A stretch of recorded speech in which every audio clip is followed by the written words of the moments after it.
Dashi, një telefonat ose mesazh që nuk e prisit mund të ndryshojë planet e ditës. Mos refuzoni një ftesë spontane pasi aty fshihet një mundësi interesante. Demi, dikush për ju nuk vlerëson, do të detyrohet të pranojë se kishte gabuar. Financat japin sinjale pozitive, por mos bëni blerje impulsive. Pinjakët, një sekret mund të dalë në dritë. Në dashuri, dikush po mendon më shumë se ju imagjinoni. Mbrëmja sjell surpriza të këndshme. Raforja, një takim i rastësishëm mund të rikthejë kujtime ose persona nga e kaluara. Mos u habini nëse merrni një lajm që ju bën të ndryshoni mendim për dikë. Luani, jeni në qendër të vëmendjes pa bërë asnjë përpjekje.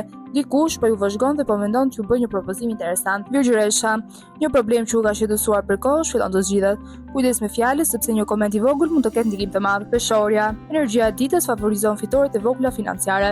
Një person që nuk e prisit mund të kërkojë ndihmë ose këshillën tuaj. Akrepi, intuita juaj do të jetë e frikshme nga saktësia. Nëse keni një dyshim për dikë ose diçka, ndiqni instinktin tuaj. Shigjetari, një mundësi prodhim, projekt ose bashkëpunim mund të shfaqet papritur. Mos thoni jo përpara se të shqyrtoni mirë. Briciapi, dikush mund t'ju surprizojë me një gest bujar. Në punë vjen një informacion që ju vendos një hap para të tjerëve. Ujori, një rastësi e çuditshme do t'ju bëjë të mendoni se universi po ju dërgon një shenjë. Dashuria favorizohet nga takimet spontane. Peshqit, lajme të mira për në çështje familjare ose ekonomike. Një dëshirë që e kishit lënë pas dore mund të fillojë të marrë formë.